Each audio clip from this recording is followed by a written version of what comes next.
Haleluya. Karibu sana kwenye sehemu hii ya mwisho ya maombi maalum ya kurejesha majira. So ninakukaribisha sana na nimekufundisha kwamba maisha yetu yamegawanywa kwenye majira tofauti.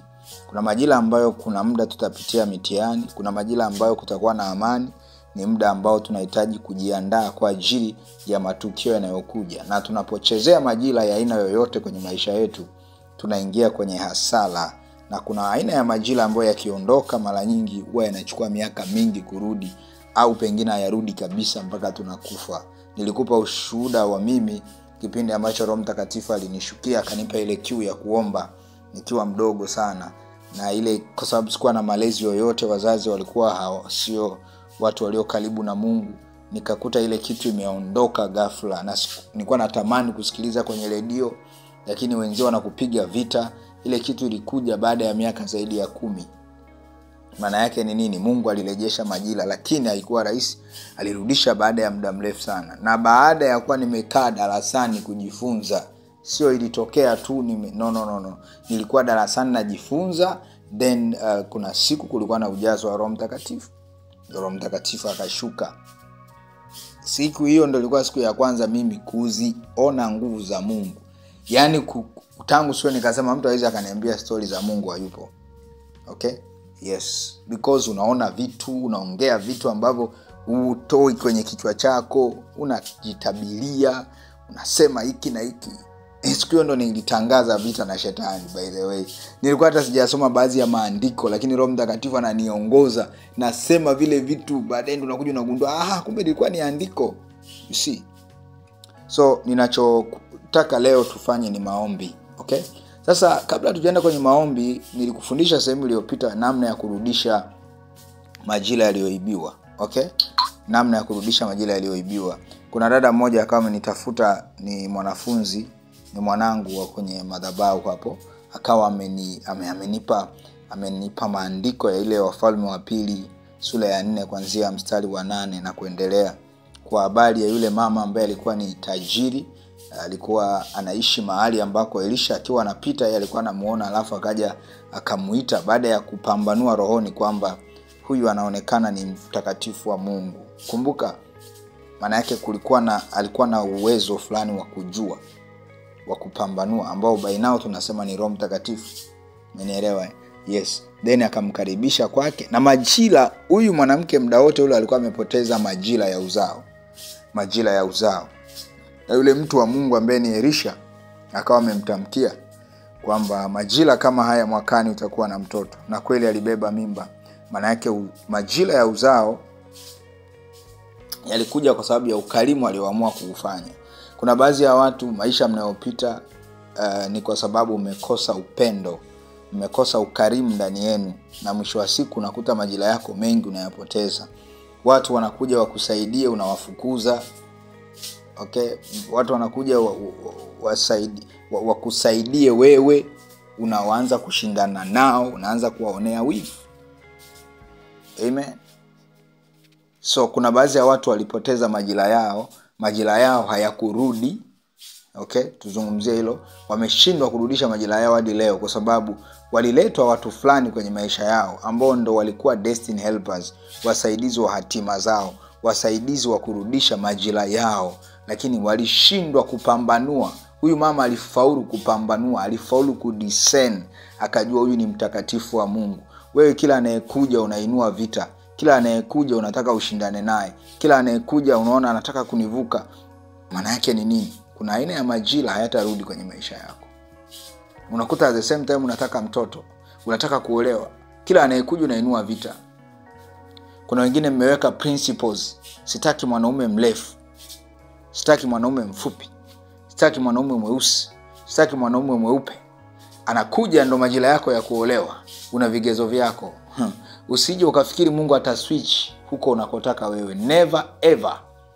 Uwezi ukampelekesha Mungu unavyotaka wewe. Kama Mungu anajua mume wako yuko hivi na hivi na hivi, unanielewa? Huyo ndo atakayemleta.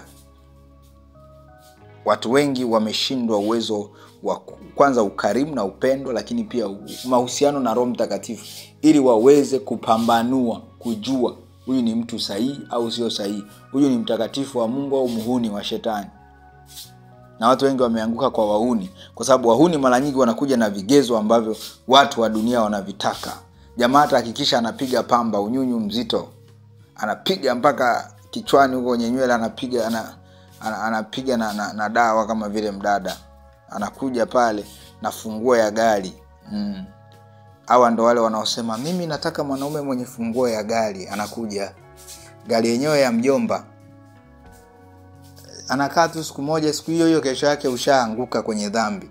Ukishaanguka kwenye dhambi, kumbe jamaa kabla hajaja na wewe kuna dawa alipaka ya kutibua ufahamu wako. Unaanza kumtafuta kama nini. Baada ya lile tendo tunakuwa mwehu. Wewe unafikiri labda alikufurahisha sana. No.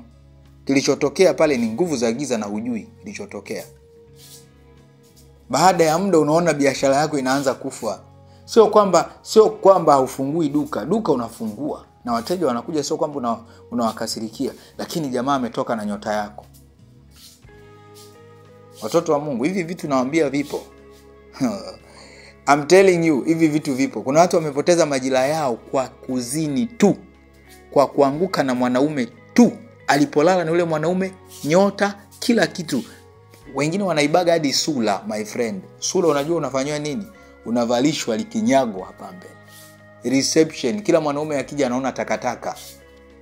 Hata ukienda kuomba kazi. Ushawahi kufika kwenye kazi, unafika tu hivi watu wanasema huyu hatumuhitaji. Ngoja niwaambie, kuna watu wanafikiri uzuri ndio kibali, sio kweli. Ngoja niwaambie, Esther alikuwa mwanamke mrembo kuliko wanawake wote, lakini kuna mahali alifika hakuwa na kibali. Mfalme siku 30 hataki kumuona. Unajua kilichorudisha kibali ni nini? Ni maombi. Walifunga siku 3 kavu. Ile anakutana na mfalme kapagawa, anamwangalia hivi Esther ni kama mpya.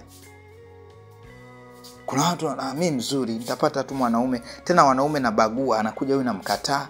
Unadhani mimi ambaye Mungu kasema ndo mmeo, ukija ukamkataa, umepoteza majira yako. Wewe endelea kusema ni mzuri, watakuja wengine. Hao wengine ndo waharibifu. Hao wengine utakuta una watoto 4, baba 4. I'm telling you. Mnadhani huo ni mpango wa Mungu? Ngoja niwaambie. Alafu kitaka kujua kwamba wewe adui ana fight ndoa yako, wataanza kuja hawa jamaa kwenye kibaragashia. Ukishaona wanakuja sana hao, hawaji hawa wewe ni Mkristo na hawaji wa Kristo wenzio. Unahitaji deliverance. Nawaambia from experience. Nimefanya deliverance nyingi. Wanawake wanaosumbuliwa na mambo ya ndoa wengi wao. Sawa. Ukitaka kujua kwamba amefungwa, huwa wanakuja wale jamaa. Na anayewaleta ni shetani. Anataka kukupiga ujae uchungu. Kwa sababu wale jamaa wakija, na wale jamaa wanakuaga na lugha zao. Ukiwa careful utagundua wana uwezo. Kwanza wale jamaa wengi wao wako rohoni. Yaani rohoni kwa maana ya kwamba ufalme wa upande wa pili. Wanaweza tu kuangalia wasema na nyota nzuri sana, tuje twende ikasafishwe. Menera sio kusafishwa, wanaenda kufanya swapping. Yaani inachukuliwa ya kwako, kama ni nzuri kwa nini kasafishwe? Inachukuliwa ya kwako, unapewa wewe ambalo lipo. Huyo mwanaume ukiwa naye utakuna enjoy sana, mambo yanaenda. Siku ukiachana naye mwisho wako. Unajua kukutana na mwanaume anasema nikiwaga na wewe nafanikiwa. Huyo kukuibia nyota ni jambo la kawaida. Hata kama anaendaga kwa waganga, ni very easy, ni kwenda na nguo yako tu. Nataka unichukulie nyota ya huyu mwanamke. Baada ya muda anakuwa hana muda na wewe. Watoto wa Mungu, kurudisha majira, maombi ni kitu cha msingi na upaswi kuzalau. Nimeanza na hii kitu ili kusaidia kuelewa. Tuna watu wengi sana wamepoteza majira yao kwa sababu ya kuzalau vitu kama hivi tu. Ngoja nikwambie, ni very easy kuanguka kwenye uzinzi na ukapoteza kila kitu ulichonacho. Yaani hiyo siku moja tu ukachukuliwa nyota. Na ushuhuda ya mimi ninafanya deliverance. Kuna mchawi mmoja mtaani kule alikuwepo. Yeye kazi yake ni nini? Kulala na wanaume. Ni wa kike huyo. Msifikiri ni wanaume tu ambao wanaiba nyota, ni wa kike. Alichokuwa anafanya, akilala na mwanaume, anachukua nyota yake, alafu anakamata ufahamu wake. baada ya muda yule mwanaume, na alikuwa anahakikisha anazaa nao, na yule mwanaume baada ya muda, yule mwanaume tu akili taluka ataanza kumuuzia biashara, kufanya nini, kwa sababu wanakuwa tu wanadanga, na hao wote ni wanaume waume za watu. Baadaye anamuuzia vitu, anamuuzia biashara yake, yani ana nyumba zaidi ya 3 na hana mme, ila watoto, kila mtoto na baba yake. Na huyu ni mchawi. Maana yake yeye anachofanya ni biashara ya ya kuiba zile nyota zao. Na nadhani masharti yake aliyopewa, lazima uzae naye ndio uchukue nyota. Haleluya. So ninachowaambia ni nini? Ninachowaambia kuweni makini. Moja ya dhambi ambayo natakuwa ikimbia ndugu yangu ni kulala na kila mtu. Leo huku Johnny anazingua, anabadilisha, naenda kwa Frank, anazingua, anabadilisha, naenda kwa Amos, anazingua, anabadilisha, naenda kwa Hezekia, nabadilisha, leo naenda kwa nani? Kwa Juma, kesho kwa nani? Hamadi, kesho kwa Mudi, kesho kwa Mo. Hao ndo wanakuja kukumaliza. Kumbuka kote huko ulikuwa unabeba maroho ya ajabu. Watu wanasumbuliwa na mizimu. Kama hii Afrika, hii Tanzania yetu, mizimu kila sehemu. Umebeba mzimu wa Wangoni, umebeba mzimu wa Wasukuma, umebeba mzimu wa Kihehe, umebeba kila mizimu. Una kila ladha ya mizimu, mtoto wa Mungu. Wewe ni very easy kuja kusema Mungu hayupo baadaye. Mungu hayupo, hanioni. Umeshasahau uliyokuna yafanya nyuma huko. Mimi nawaambia hivi vitu, kuna watu vimewakuta. Ndio maana leo tunaenda kuomba maombi ya kurejesha majira. Na lazima watu wawe tayari kutubu. Nilikwambia bila toba huwezi kurejeshewa majira. Watu wengi wanafikiria watumishi ndio wanarejeshaga. No, ni Mungu. Usipofuata Mungu anachotaka, hata huyo mtumishi aje na upako. Yaani huyo mtumishi hata kama huwa akicheka mapepo yote yanahama mji mzima. Umenielewa? Siku hiyo atacheka na hamna kitakachotokea. As long as ni mtumishi wa Mungu. Yes, kwa sababu bosi wake anasema nataka ufanye hiki. Yeye asipofanya hicho hawezi kuona matokeo. Ramashaka talaba koria bahanta. Karibu sana kwenye haya maombi. Mimi nakukaribisha. Baba, asante kwa ajili ya neno lako. Asante kwa ajili ya semina hii. Naomba uwafunike na damu yako watoto wako hawa. Na kwenye maombi haya ukawaguse, ukawaponye katika jina la Yesu. Katika jina la Yesu. Naomba niwaongezee kitu. Wewe dada ambaye, nataka niongee na dada mmoja. Wewe dada ambaye upo kwenye mahusiano na huyo mtu uliye naye anakuletea zawadi kila siku, nguo za ndani kila siku. Be very careful. Nataka niongee na dada mmoja. Yes. Zimetoka kwenye madhabahu ipi? Huwezi ukajua kwa sababu haujakaa vizuri na Roho Mtakatifu. Bado unaishi maisha, unasema unakula ujana, unakula bata. Hauli bata, zinakula wewe. Wewe ndio unaeliwa na hizo bata na haujajua. So ninachokuomba mimi kuanzia leo, kama unanisikia kupitia YouTube, jiunganisha kwenye madhabahu hii. Nasikiliza hii semina kuanzia mwanzo, sehemu ya kwanza hadi hii. Alafu hudhuria maombi ambayo tunaenda kuomba muda si mrefu. Ushiriki hayo maombi. Ni vyema zaidi kama hujasikiliza sehemu zingine ukasikiliza zile sehemu zingine. Nenda kwenye playlist ya semina pale YouTube, Biblia Times. Utaona semina hii. Okay? Ya ukombozi wa wakati. Napenda sana kuona watu wanaishi maisha ambayo Mungu anataka waishi. Tumepoteza makusudi, tumepoteza hatima zetu kwa sababu tulikataa kuwa na mahusiano na Mungu. Tukajiona wa kisasa. Yaani tukafikiri tukiishi kwenye maisha ya dhambi, ndio tutakuwa wa kisasa. Kitu ambacho sio kweli. Baba, asante kwa ajili ya neno lako. Baba, asante kwa upendo wako. Sifa, heshima na utukufu vina wewe hata milele. Jina lako ni kuu na tukufu hata sasa. Wewe ni Ebeneza, katika jina la Yesu. Naomba nikuongoze sala hii fupi. Sema, Bwana Yesu. Kabla tujaingia kwenye maombi, ukisoma Yoeli 2:25 utagundua Mungu anatuahidi kwamba atarejesha miaka iliyoliwa na nzige, miaka iliyoliwa na madumadu. Nataka nikwambie, hiyo ni guaranteed. Mungu akisema atafanya. Sema amina. Mungu akisema atafanya. So tunaenda kuomba maombi ya kurejesha miaka iliyoharibiwa. Pengine ni ya ndoa, maana yake ili uolewe sasa. Pengine ni ya biashara ili upate biashara. Pengine ni ya chochote. Tutamuomba Mungu rehema. Naomba tunapoomba hapa nitakupa muda wa wewe kumlilia Mungu. Na muda huo nitakuwa nanena kwa lugha upande huu. So hakikisha unajua hilo. Twende mbele za Mungu. Naomba nikuongoze sala hii. Sema, Bwana Yesu, siku ya leo ninatubu dhambi zangu zote, uovu na makosa yangu. Nimekutenda dhambi wewe Mungu, wewe peke yako. Ninaomba rehema, unioshe na kunitakasa.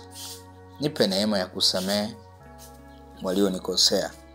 Katika jina la Yesu, nitakase mwili, nafsi na roho yangu. Nitenge na uovu wa wazee, uovu wa baba zangu, kwa damu ya Yesu. Katika jina la Yesu, kuanzia leo ninamkataa shetani na mambo yake yote. Katika jina la Yesu, ninakataa maagano. Katika jina la Yesu, katika jina la Yesu. Asante Yesu, asante kwa upendo, asante kwa rehema zako. Katika jina la Yesu, katika jina la Yesu. Amen. Amba kila mmoja sasa hivi aende mbele za Mungu. Unajua ni vitu gani ulifanya vilivyopoteza majira yako. Niliwatajia uovu. Mwambie Mungu kabisa. Ninavyoongea anza kuomba. Mwambie Mungu, nilikutenda dhambi hii na hii na hii na hii. Mwambie ni kama yuko mbele yako. Yuko mbele yako, sema naye kama unavyozungumza na watu. Mwambie, nilitenda dhambi hii, nilikukosea hapa na hapa na hapa. Leo ninatubu. Ninaomba unisamehe. Zitaje dhambi kwa majina. Zitaje dhambi zako kwa majina. Rama shanda la bakori ya mahante libakora deske pelida. Jakata la bakori ya masete liparadia. Radadada bosekete liparadia mahanta. Shakata le paradia. Unaweza ukasimamisha hii video alafu ukaendelea. Okay? So unaweza ukasimamisha ukatubu alafu tukaendelea kwenye maombi. Haleluya. Weka mkono kwenye kifua chako. Baba, katika jina la Yesu, asante kwa ajili ya neno lako katika Yoeli 2:25. Asante kwa kutusamehe, umetulehemu Bwana. Wewe Mungu ambaye umesema katika Isaya 1:18 kuwa hata kama dhambi zetu zitakuwa nyekundu sana, zifanya kama sufu, maana utatuosha na kutusamehe kabisa na kusahau udhalimu wote. Malango ya masaa haya ninaomba sasa, damu ya Yesu ikanene masamaha ya dhambi na ukombozi wa watu hawa. Kila aliyepoteza majira, kila aliyeibiwa majira, katika neno lako ile Isaya 42:22, hakika umeweka wazi Bwana, unatafuta mtu atakayesimama na kusema rudisha. Nami nasimama malango ya masaa haya. Kila hatima iliyokamatwa, kila hatima iliyokamatwa kwa kuibiwa nyota, kwa kuibiwa nyota, kwa kuibiwa nyota, rudisha sasa. Rudisha kwa jina la Yesu. Rudisha hiyo nyota. Kila hatima, kila majira yaliyoibwa kwa kuibwa nyota, yaliyoibwa kwa nyota yake kuibiwa, malango ya masaa haya, kila roho ya giza, kila mapepo, kila wachawi walioiba nyota yako, na amuru hiyo nyota irejeshwe. Rudisha hiyo nyota, rudisha hiyo nyota, rudisha hiyo nyota. Nyota ya uchumi, nyota ya ndoa, nyota ya huduma, nyota ya biashara kwa jina la Yesu, kwa jina la Yesu. Nyota ya elimu kwa jina la Yesu, nyota ya ajira kwa jina la Yesu, kwa jina la Yesu. Achia nyota yake, achia nyota yake, achia nyota yake. Damu ya Yesu, damu ya Yesu, damu ya Yesu, damu ya Yesu, damu ya Yesu ipite, damu ya Yesu ipite. Damu ya Yesu, damu ya Yesu, damu ya Yesu, damu ya Yesu. Rudisha kila ulichoiba, rudisha, rudisha, rudisha, rudisha, rudisha, rudisha. Magonjwa yaliyopandwa, magonjwa yaliyopandwa ili kuiba majira yako, ninaamuru kila ugonjwa uliokukamata ukuachie. Ewe ugonjwa, ondoka sasa, ondoka sasa, ondoka sasa. Achia miguu yake, achia mikono yake, achia tumbo lake, achia tumbo lake. Ugonjwa wowote waliosema kuwa unazuia asibebe mimba, toka kwa jina la Yesu. Achia majira ya uzao, achia majira ya uzao, achia majira ya uzao, achia majira ya uzao, achia majira ya uzao, achia majira ya uzao, achia majira ya uzao, achia majira ya uzao. Toka, achia, toka, achia, toka, achia, toka, achia majira ya uzao, majira ya uzao. Achia majira ya uzao, achia majira ya uzao, chia majira ya uzao, chia majira ya uzao, chia majira ya uzao, chia majira ya uzao, chia majira ya uzao. Kila aliyefungwa tumbo, achia tumbo, achia tumbo, achia tumbo, achia tumbo. Pepo tumbo, toka kwa jina la Yesu, toka kwa jina la Yesu, toka kwa jina la Yesu, toka kwa jina la Yesu. I speak healing right now kwa jina la Yesu, kwa jina la Yesu. Kila nguvu za giza, kila nguvu za giza, ondoka, achia, ondoka, mwachie, ondoka, mwachie, ondoka, mwachie. Achia majira, achia majira, achia majira, achia majira. Na kata kamba kwenye miguu, hizo kamba zilizomfunga ili asiende mbele, hizo kamba katika kuanzia sasa, katika kwenye huo mguu, katika kwenye huo mguu. Na kata hiyo kamba,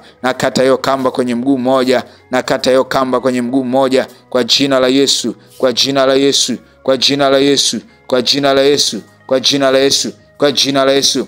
Na kata kamba, na kata kamba, na kata kamba katika kwa jina la Yesu, katika kwa jina la Yesu, katika kwa jina la Yesu, katika kwa jina la Yesu, katika kwa jina la Yesu, katika kwa jina la Yesu, katika kwa jina la Yesu, katika kwa jina la Yesu, katika kwa jina la Yesu, katika kwa jina la Yesu.